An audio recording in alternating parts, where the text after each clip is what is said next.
Welcome to Planet MicroCap. I'm your host, Robert Kraft, and we're coming to you live at the Windy City Roundup in Chicago 2022. Joining me right now is Julia Stamberger, co-founder and CEO of the Planting Hope Company. It's a publicly traded company. I got two symbols for you, MYLK on the venture and MYLKF in the US. Julia, thank you so much for joining me today. How you doing? Oh, thank you, Robert. I really appreciate the opportunity to talk to you today about what we're doing at the Planting Hope Company. Absolutely. Like you just said, this is actually our first time doing an interview together covering the company. So can you start us off with that quick overview? So we're fairly new in terms of going public, not new in terms of the company. So we went public on the TSX-V last November. And we did so because our company, Planting Hope Company, was founded in 2016 with a very, very specific mission. Myself and my three co-founders have built plant-based food and beverage companies and companies and brands in the better for you sector for between 20 to 40 years, depending on who you're talking to. And the thing is we saw enormous holes in the marketplace, especially with the rise of what we call the flexitarian. So this is about 50% of the planet, people who are making more plant-based choices, not leaving animal proteins altogether, but they're looking to add more plant-based foods to their diets. So we decided to start the brands in the major categories that were pantry staples that really fulfilled needs for great nutrition, great taste, and great sustainability with unique innovation behind them. Very good. Thank you for that overview. So, what would you say makes the company and the brands themselves unique and different compared to some of your peers for flexitarian? That is the first time I've ever heard that term. So, I'd love to hear more there. It's also called the reducitarian, but it's, yep, which I like flexitarian a little bit better, but that's the whole idea is just like the reduction or the change from animal proteins to plant proteins wherever possible. And the thing is in categories like plant-based milk, for instance, it's the biggest category in plant-based, more than twice the size of plant-based meat. And unlike plant-based meat, something that people use in their households every day. In fact, 70% of the planet is lactose intolerant. So people who are using plant-based milk are often using it because they just cannot effectively digest dairy milk. Well, here's the thing. Most of the plant-based milks that are out there, like almond milk, they don't have any nutrition in them. I mean, almond milk is basically flavored water. And yet it's 60% of the category.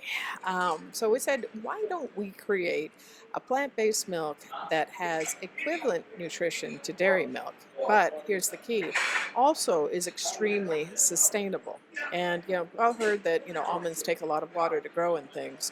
We created sesame milk, our Hope and Sesame milk, which uses 95% less water than almond milk, and is also extremely nutritious. In fact, has the same amount of complete protein as dairy milk.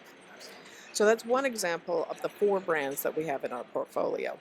But as operators and people who have operated and grown food businesses on multiple occasions in our careers, we know that there is a great benefit to having multiple brands within a portfolio as long as they serve the same customer. And all of ours are targeted at the same customer.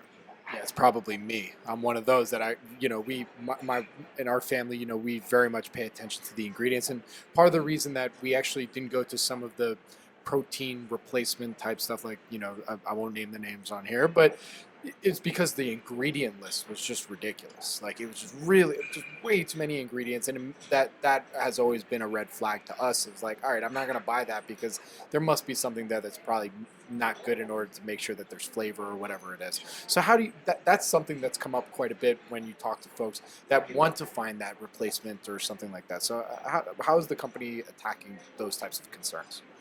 Well, let's take our mosaics chips as an example. So when you look at something like veggie straws, right, it's a $300 million US category, but it's all the same product. It's effectively extruded, deep-fried potato slurry. It has as much veggies in veggie straws as you get from a French fry with ketchup, because that's basically what you're eating.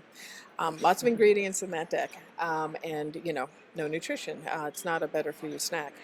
We created our mosaics chips with our popped chip, where we actually have veggies that are embedded in the pop chip that you can see, and they're the number 1 ingredient. So our number 1 ingredient in that chip is vegetables. And after that, we've got some rice flour, some potato flour, some extra virgin olive oil, and some sea salt. So very simple, very clean, and yet they deliver a lot of nutrition. Now, there are some products where, there are added ingredients that are required just to make it happen. something like sesame milk, without the use of things like clean gums, you just won't have the suspension of the particles that make, that you need to make a plant milk. But again, all of our ingredients are organic compliant, and we have every certification from plant-based to gluten-free certified to kosher certified that demonstrates that we've got high-quality ingredients. The most important testament, though, is all of our products are either in or qualified for Whole Foods and Sprouts, and they have very vigorous requirements around their ingredient lists that we follow to a T. Very good. Listen, I'm sure you get asked that all the time, so I appreciate you. Good question. So let's talk about market penetration right now. Yep.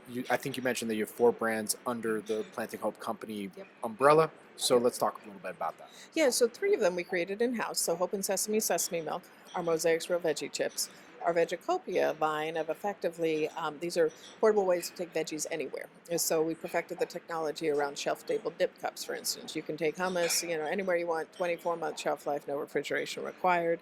And then a few, less than 2 months after we did our IPO, we actually made our first acquisition, a company called Right Rice, which effectively has innovative technology where their grains of rice are actually 90% veggies. They cook like rice. You eat them like rice. They're a great substitute for rice. It's more nutritious than quinoa, though. 4 times the protein that you'll find in white rice, a significant amount of dietary fiber, and collectively 40% fewer carbs. So again, these are pantry staple products that people can use kind of, everywhere they go.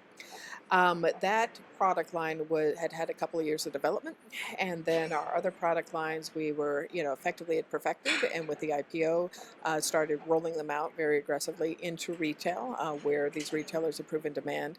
And collectively, we're now in more than 50,000 total points of distribution. That's more than 8,000 retail doors, and it includes most of the major retailers in North America.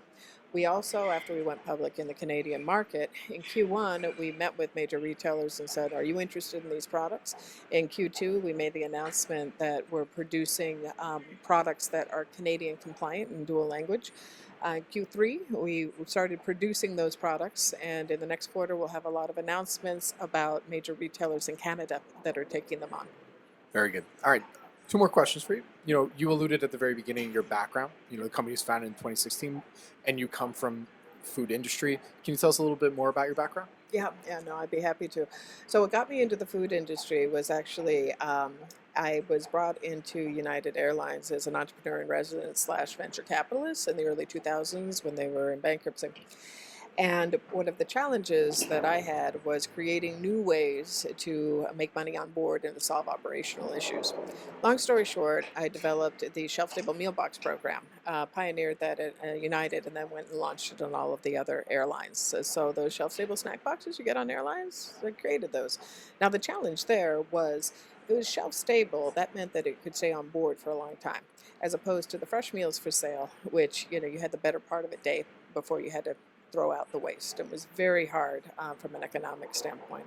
But in order for those meals to be successful, shelf-stable, you had to have clean ingredients, right, what you alluded to earlier, as well as products that would taste great and people would accept. You couldn't just knock over a vending machine and put it in a box. So I started working with literally hundreds of manufacturers and co-manufacturers to try to create the right products for that opportunity.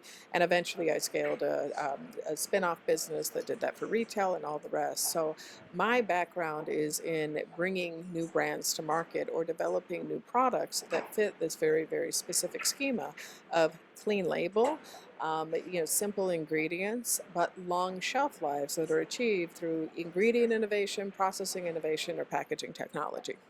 Very good. All right, so to close us out here today, from what you can tell us, what would you say are some of the company's growth drivers now for the rest of this year going into 2023?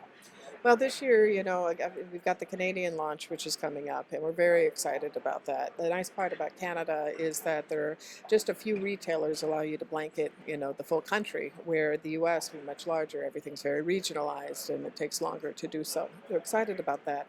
We have a full pipeline of innovation that we're looking to launch in 2023, which will continue to expand our existing brands, and these are things that retailers have already said yes to.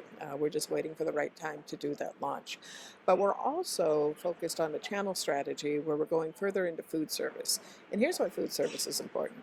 It has great net margins. The distributors pay on time and in full. and it provides effectively free marketing for your products at a retail basis. So let's take something like Right Rice. It's available in all Kava restaurants in the US by name, and the Kava is a fast casual Mediterranean bowl concept. Cannot tell you how many people have said, I discovered Right Rice at Kava, and then I went to Whole Foods and started buying it for home use. Similarly, and this is the huge opportunity that we started advancing this year, we've developed a breakthrough barista sesame milk under our sesame milk line. Interesting. So if you saw that like oat milk was like nowhere 10 years ago and now it's everywhere, here's how that happened. The barista market saw the rise of the flexitarian. They were getting more demand for plant-based milk, but the only options that they had were almond and soy. Neither one of those is great in coffee. Almond, because it's vectorly flavored water, froth foams and steams like water would, not very well. Soy has a pretty overwhelming taste in coffee.